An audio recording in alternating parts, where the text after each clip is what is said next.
Hey guys, how's it going? This is going to be a quick channel update. I'm on my way to work.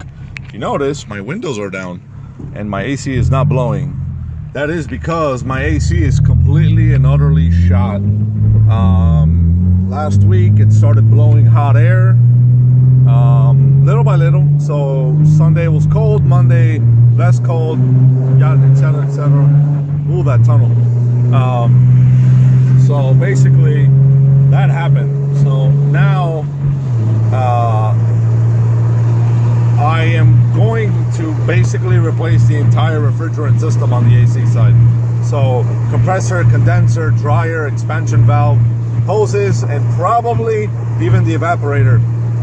The reason why I'm doing this is because the warranty for all the compressors basically mandate that the dryer and condenser have to be changed, and the expansion valve, and even sometimes the evaporator. So I'm just gonna go and buy all of them because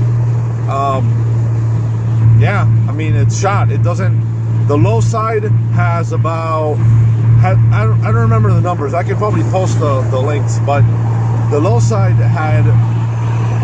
was higher than normal, and the high side was lower than normal on idle. And on top of that, the pressures did not change when when you would rev up to like 3K. The compressor clutch works, so the fan kicks on and on, off and on. I mean, the actual radiator fans that also cool the condenser also kick on. So it's not that. All the fuses and relays seem to work. Like the AC turns on that console, so that's fine. Temperature changes, the little motors open and close when you change it from the in-cabin air to the outside of cabin air, etc. All that works. The only thing I haven't tested, because there's really no way to test it, is the internal temperature sensor, which is located like down there somewhere. So I'm like stuck behind this idiot that doesn't know how to turn on a red light. All right.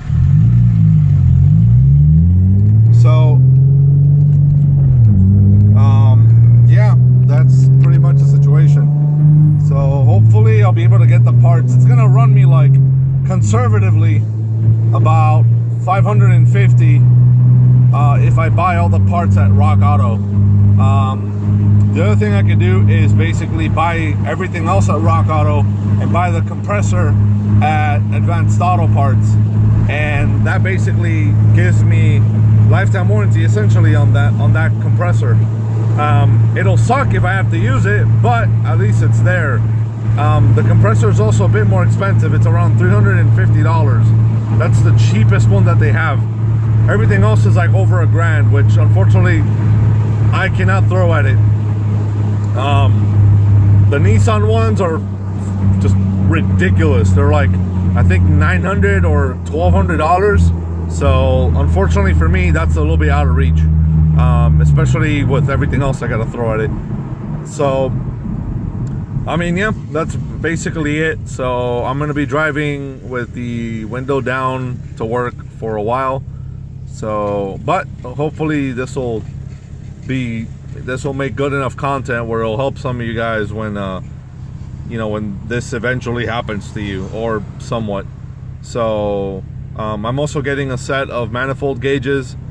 That way I can find out what's going on. I went to a buddy's house, and he basically tested it, and that's how we found out that the high side and low side weren't really changing. They were just static, no matter what happened with the compressor, whether you turn it off or, I mean, obviously if it goes off, then the pressure spike.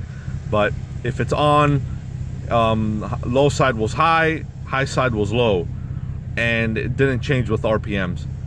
Everything else seems to check out, obviously with the exception of like all the temperature sensors, which honestly the only way I'm going to be able to test that is with a Console 2, and I don't have that, and it's really fucking expensive, and I'm not going to go to Nissan so they can try to jerk me off with $300 worth of diagnosis. For that much, I'd rather just outright just change the sensors. So I might look into that, see how much those sensors are, swap them out anyway. This car is pushing 12 years, if not 13. So I figured this was gonna happen. Luckily it happened on my car, not my wife's car, because my wife is asthmatic, so she cannot drive a car without AC. I will struggle bus it.